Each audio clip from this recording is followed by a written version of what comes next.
ছাত্রছাত্রী, তোমরা যারা বিভিন্ন কম্পিটিটিভ এক্সামে অংশ নিচ্ছ তাদের জন্য আজকের এই গুরুত্বপূর্ণ ভিডিওটি।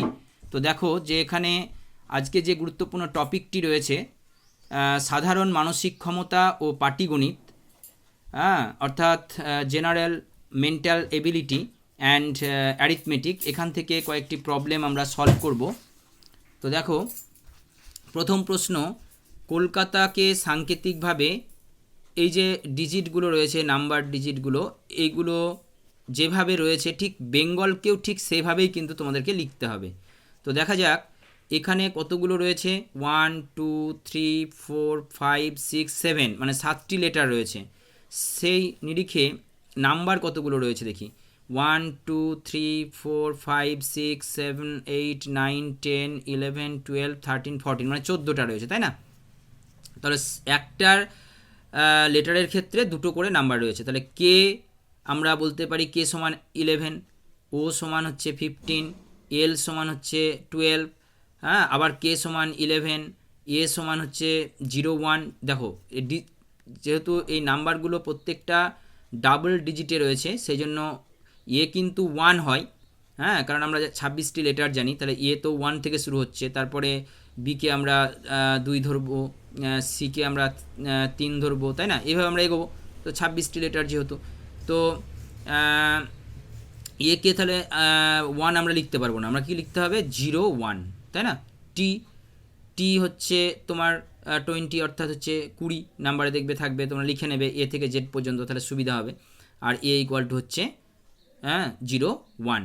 ঠিক সেইভাবেই আমরা কিন্তু বেঙ্গলকে লিখব। দেখো তাহলে বি, তাহলে কি আসবে, বি হচ্ছে 2, এরপরে তো বি, তার মানে 2 নাম্বারে আসছে, তাহলে এটাকে আমরা 0 2 লিখতে হবে, তাই না? ই মানে কত, ই মানে 5, তার মানে 0 5 লিখতে হবে। এন মানে কত, এন মানে 14 লিখে দিয়েছি। জি মানে হচ্ছে 7, গুনে নেবে, দেখবে কাউন্ট করে নেবে 7ই চলে আসবে, তাহলে 0 7 লিখবো। এ মানে কি 0 1, আর এল দেখবে 12 চলে আসবে, অর্থাৎ 1 নাম্বার দাগের প্রশ্নের উত্তরটি হবে অপশান সি। এবার দেখো, 3টি গাড়ির গতিবেগের অনুপাত 2:3:4। তো ওই 3টি গাড়ি একই দূরত্ব অতিক্রম করতে যে সময় নেবে তার অনুপাত কি হবে? দেখো আমরা কিন্তু গতিবেগ অর্থাৎ ভেলোসিটি নাকি ইকুয়াল টু আমরা কি জানি, অতিক্রান্ত দূরত্ব বাই সময়, অর্থাৎ এস বাই টি। এবার আমাকে টি বের করতে হবে। টি সমান তাহলে কি হবে, টি সমান এসটা উপরে হবে আর ভিটা নিচে হবে। এই অনুযায়ী এই যে সূত্রটা আমরা পেলাম, এই সূত্র অনুযায়ী আমাদেরকে এটা বসিয়ে নিতে হবে। তাহলে প্রথম গাড়ির ক্ষেত্রে কত হবে, যেহেতু এখানে একই দূরত্বটাকে আমরা 1 ধরে নিচ্ছি, তাহলে 1/2 ইজ টু, এটা হচ্ছে 1/3, আর এটা হচ্ছে কত 1/4।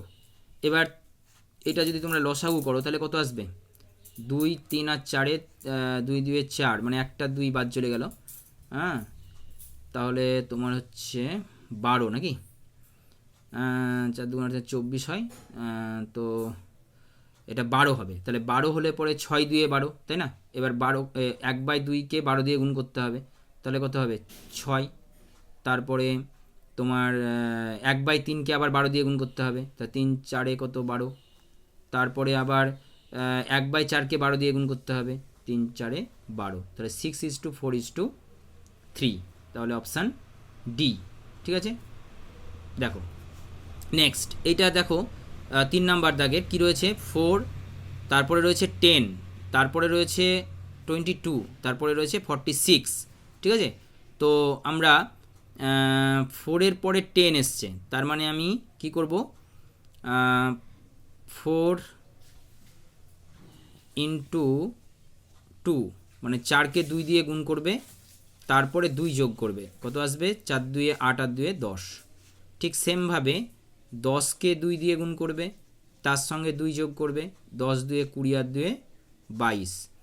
তারপরে 22কে 2 দিয়ে গুণ করবে, তার সঙ্গে 2 যোগ করবে, 22 2 44 আর 2 46। ঠিক সেমভাবে 46কে 2 দিয়ে গুণ করতে হবে, তার সঙ্গে 2 যোগ করতে হবে। তো 46 আর 2 কত হয়, 46কে 2 দিয়ে গুণ করলে 92, তার সঙ্গে 2 যোগ করলে 94, মানে 94, অপশান ডি। নেক্সট 4 নাম্বার, 4 নম্বর যে প্রশ্নটি রয়েছে, দেখো এই যে নাম্বারগুলো রয়েছে এর মধ্যে কতগুলি 9, 6 এবং 7-এর মধ্যে পড়ে চাপের চোটে পিষ্ট হবে, অর্থাৎ 6 আর 7-এর মধ্যে রয়েছে এমন কতগুলো 9 সেগুলো আমাকে বের করতে হবে। আচ্ছা, প্রথমে দেখো এই যে একটা পাচ্ছি, হ্যাঁ 6 আর 7, 6 আর 7, 6 আর 7-এর মধ্যে না, 6 আর 7, এই যে একটা 9 পেলাম, তাই না? আবার দেখো 6 আর 7-এর মধ্যে এই যে একটা 6 আর 7-এর মধ্যে একটা পেলাম। আবার দেখো একটা এই যে একটা 6 আর 7-এর মধ্যে, তাহলে কতগুলো পেলাম? 3টে পেলাম, তাই না? আর একটা আছে দেখো 6 আর 7-এর মধ্যে, এটা ঘিরে দিই তাহলে বুঝতে পারবে। 6 আর 7, তারপরে 6 আর 7, এই যে একটা, দুটো হলো। আচ্ছা 6 আর 7, 3টে হলো। আচ্ছা 6 আর 7, 4টে হলো, তাই না? তাহলে অপশান সি, 4টে পেলাম। বুঝতে পারলে নিশ্চয়ই।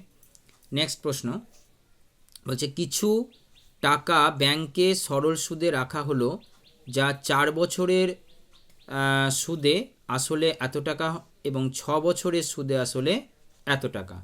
তাহলে তোমাকে কি করতে হবে বলো তো এই অঙ্কটি? প্রথমে 10 বছরের সুদ আর আসলটাকে উপরে লিখতে হবে। 10 বছরের সুদ আর আসলটাকে উপরে লিখতে হবে। এই অঙ্কটি তোমাদের আমি কোষে দেখাচ্ছি।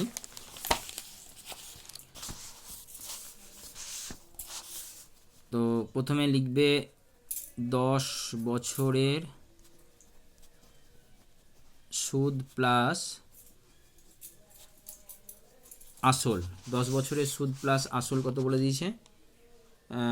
1600 টাকা। তাহলে এখানে 1600 লিখবে, তাই না? 1600 টাকা। আর 4 বছরের সুদ প্লাস আসল সমান কত বলেছে? সমান বলেছে 1240 টাকা। বেশ, 1240 লিখে নাও। এবার এটা কি করতে হবে? মাইনাস করতে হবে। এখানে মাইনাস দাও, এখানে মাইনাস দাও, এখানে মাইনাস দাও। দেখো আসল আর আসল কেটে গেল। তাহলে 10 থেকে 4 বাদ দাও, তাহলে কত হচ্ছে? 6। তাহলে 6 বছরের সুদ সমান কত হচ্ছে? এটা বিয়োগ করলে হবে 60 আর 40, 100 মানে 1300, 14, 15, 16 মানে 360 টাকা। তাহলে 1 বছরের সুদ কত হচ্ছে? 1 বছরের সুদ হচ্ছে তোমার 360/6, তাই না? তো এবার 10 বছরের বের করো। 10 বছরের সমান হচ্ছে 360 ইন্টু 10/6, তাই না? 6 6 কত? 36, মানে 60 এলো। তার মানে 600 টাকা। 600 টাকা তুমি কি পেলে? সুদ পেলে। তাহলে 10 বছরের কি বলা আছে? সুদ আর আসল 1600 টাকা। তাহলে সুদ কত বেশি? 600 টাকা। এবার 1600 থেকে তুমি 600 কি করবে? মাইনাস করবে। তাহলে কত পাবে? 1000 টাকা। এই 1000 টাকাটা হচ্ছে আসল, ঠিক আছে? তো দেখো 1000 অপশান আছে কিনা। হ্যাঁ, অপশান এ 1000 টাকা, option A. Thank you for watching this video.